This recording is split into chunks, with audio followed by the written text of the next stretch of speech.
बच्चों, अभी आपने सिल्वर वेडिंग कहानी के प्रथम भाग में कहानी का प्रारंभिक परिचय एवं कहानी के प्रारंभिक 2-3 पृष्ठ आपने इस वीडियो नंबर 1 में आपने पढ़ा। अब आगे हम आपको कहानी के दूसरे भाग में ले चलते हैं।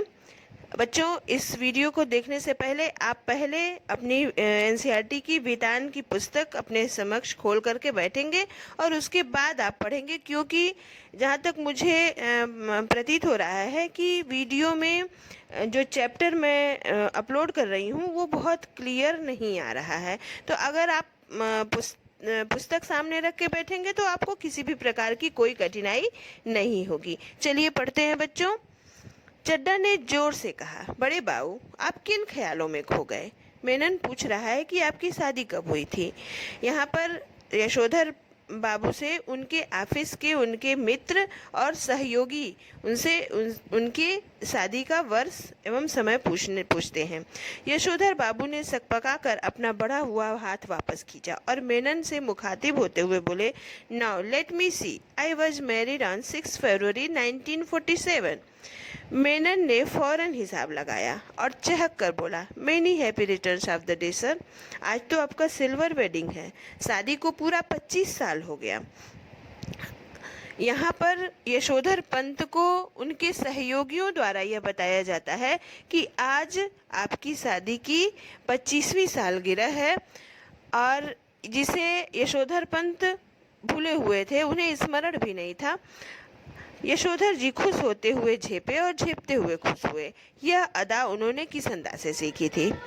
चड्ढा ने घंटी बजाकर चपरासी को बुलाया और कहा, सुन भाई भगवान दास, बड़े बाऊ से बड़ा नोट ले और सारे सेक्शन के लिए चाय पानी का इंतजाम कर फटाफट। अब ऑफिस के अन्य सहयोगी जो हैं वो यशोधर पंत से उनकी सिल्वर वेडिंग की दावत के लिए आग्रह करते हैं।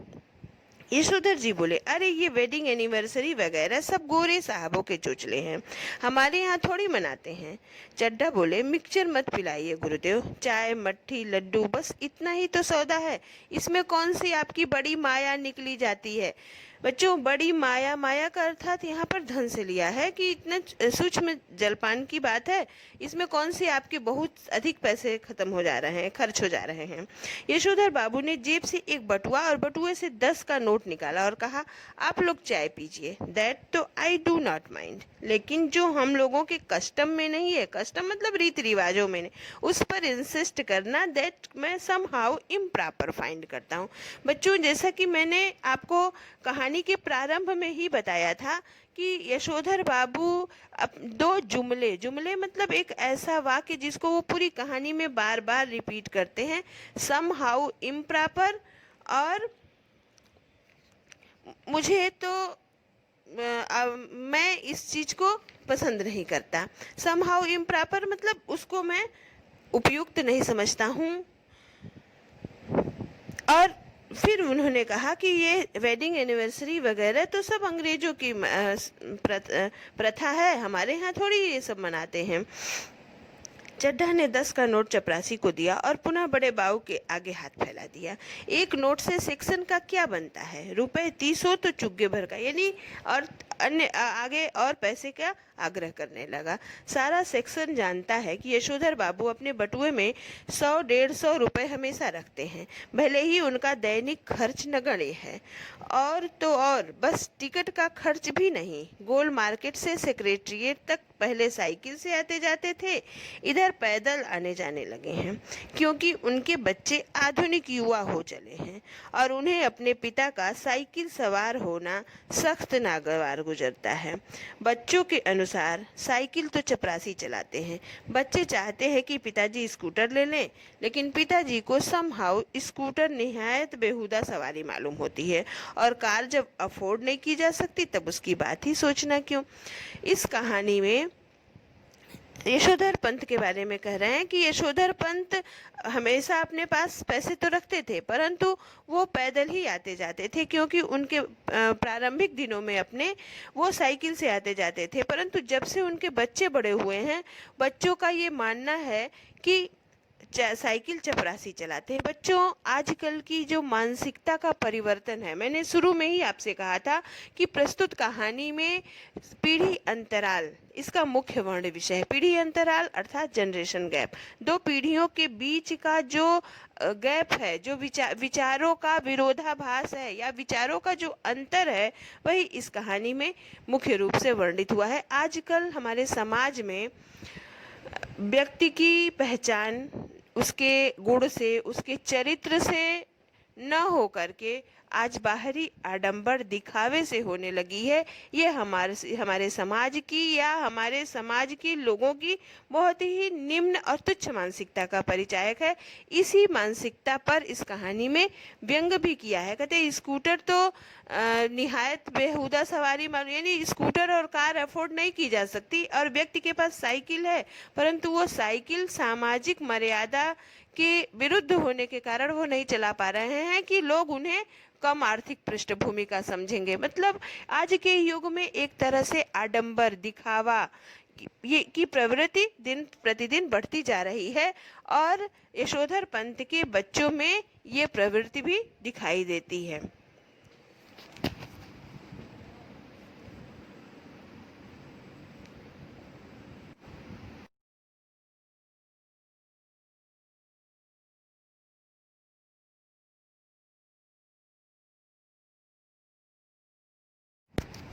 चड्ढा के जोर देने पर बड़े बाबू ने 10-10 के 2 नोट और दे दिए, लेकिन सारे सेक्शन के इसरार करने पर भी वह अपनी सिल्वर वेडिंग की इस दावत के लिए, इसरार मतलब आग्रह के लिए नहीं रुके।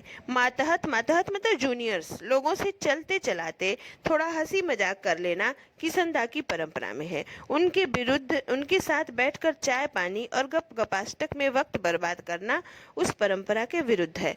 यहाँ पर जैसा कि मैंने आपको प्रारंभ में ही बताया कि यशोधर पंत जो है वो अपने गुरु किशन दा के क्रियाकलापों को अपने जीवन में बहुत ही आदर्श रूप में उतारते हैं। किशन दा ये मानते थे कि अपने जूनियर के साथ दिन भर के अपने कटु व्यवहार को शाम को ऑफिस से निकलते समय उनके साथ हंसी मजाक करके वातावरण को हल्का कर लेना चाहिए, परंतु उनके साथ बैठ करके दावत करना, गपाष्टक करना ये परंपरा के विरुद्ध है, और उसको यशोधर पंत अपने जीवन में उतारते हैं।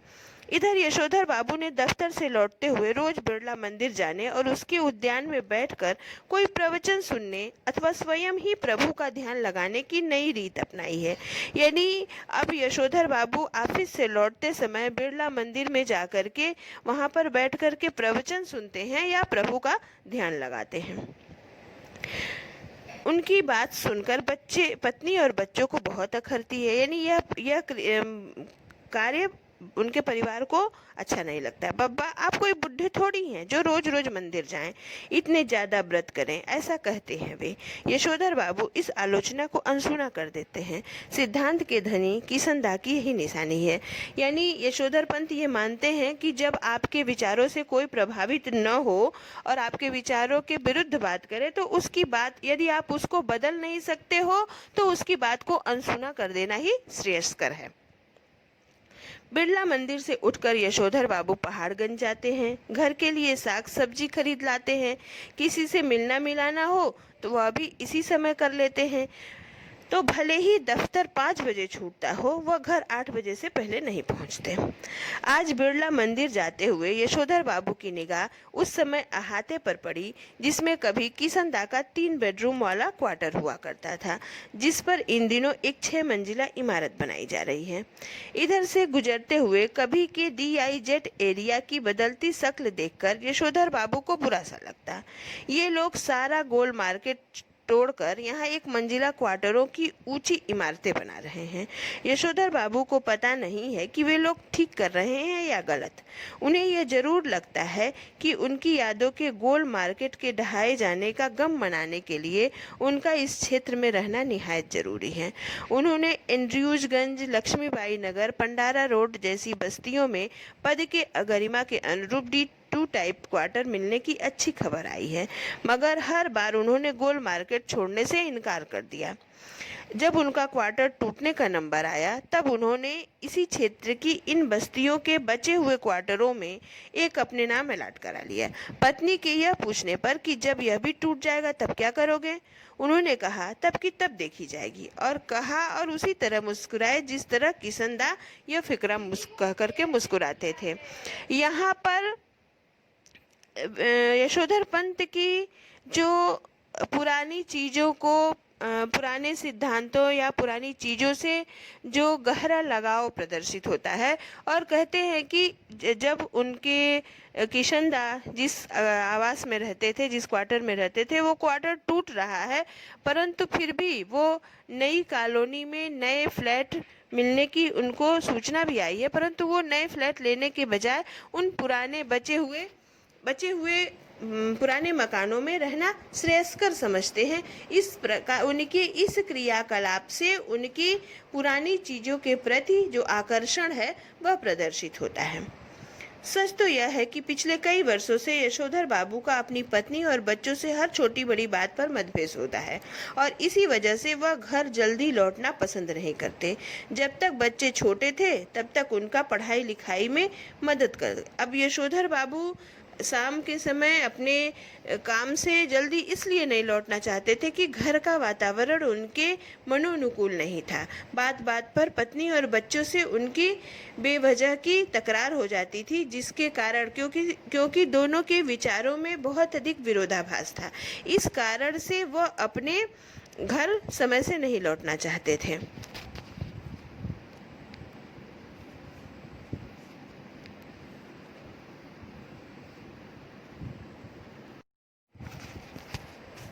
कहानी के आगे क्रम में वह कहते हैं 1500 रुपया तो हमें यहाँ पर उनके लड़के के विज्ञापन कंपनी में नौकरी प्राप्त करने पर अपने पुत्र को अधिक वेतन देने वाली नौकरी उन्हें पसंद नहीं आती है। वह कहते हैं 1500 रुपया तो हमें अब रिटायरमेंट के पास पहुंचकर मिला है।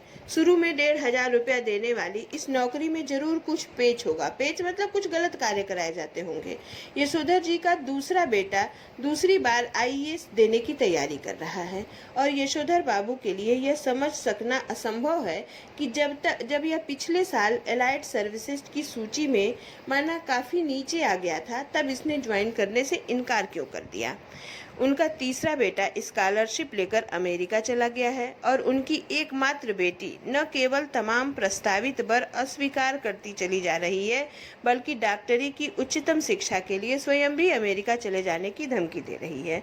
यशोधर बाबू जहां बच्चों की इस तरक्की से खुश होते हैं, वहां समहाउ यह भी अनुभव करते हैं कि यह खुशहाली भी कैसी जो अपनों में ही परायापन पैदा कर दे। अपने बच्चों द्वारा गरीब रिश्तेदारों की उपेक्षा उन्हें समहाउ जचती नहीं। एनीवे, जनरेशन में गैप तो होता ही है सुना, ऐसा कहकर स्वयं को दिलासा देता है पिता। इस पैराग्राफ को पढ़ने के बाद बच्चों ये आभास होता है कि यशोधर पंत के जो बच्चे हैं वो शिक्षा की दृष्टि से तो बहुत अच्छे हैं, शिक्षा भी उनको प्राप्त हो रही है, उनको नौकरी भी मिल रही है, लेकिन जो यशोधर बाबू से उनके वैचारिक मतभेद का मुख्य कारण संस्कार पक्ष है। यशोधर बाबू प्राचीन विचारों के समर्थक हैं, जबकि उनके बच्चे आधुनिक विचारों के समर्थक हैं। तो इस प्रकार दोनों पीढ़ी में जो विचारों का मतभेद है वही मुख्य कारण है पारिवारिक तनाव का। आगे कहते हैं, यद्यपि यशोधर बाबू की पत्नी अपने मूल संस्कारों से किसी भी तरह आधुनिक नहीं है, तथापि बच्चों की तरफदारी करने की मात्र सुलभ मजबूरी ने उन्हें भी मॉडर्न बना दिया है। कुछ यह भी कि जिस समय उनकी शादी हुई थी, यशोधर बाबू के साथ गाँव से आए ताऊ जी और उनके 2 विवाहित बेटे भी रहा करते थे। इस संयुक्त परिवार में पीछे बहुओं में गजब के तनाव थे, लेकिन ताऊ जी के डर से कोई कुछ कह नहीं पाता था। यशोधर बाबू की पत्नी को शिकायत है कि संयुक्त परिवार वाले उस दौर में पति ने हमारा पक्ष कभी नहीं लिया, बस जिठानियों की चलने दी। उनका यह भी कहना है कि मुझे आचार व्यवहार के ऐसे बंधनों में रखा गया मानो जो मैं जवान औरत नहीं बुढ़िया थी। जितने भी नियम उनकी बुढ़िया ताई के लिए थे वह सब मुझ पर लागू करवाए गए। इस प्रकार यशोधर बाबू का पहले पैराग्राफ में यशोधर बाबू का उनके बच्चों से वैचारिक मतभेद दिखाया है कहानी में, और इस पैराग्राफ में उनकी पत्नी से उनका वैचारिक मतभेद मात्र इस कारण दिखाया गया है कि वे उनकी पत्नी जो है बच्चों के विचारों को सही मानती थी, उनका समर्थन करती थी, और उन्हें अपने जीवन के प्रारंभिक दिनों में जो आवश्यकता से अधिक नियमों में बांध कर रखा गया था, इस कारण नियमों के प्रति उनके मन में विद्रोह उत्पन्न हो जाता है।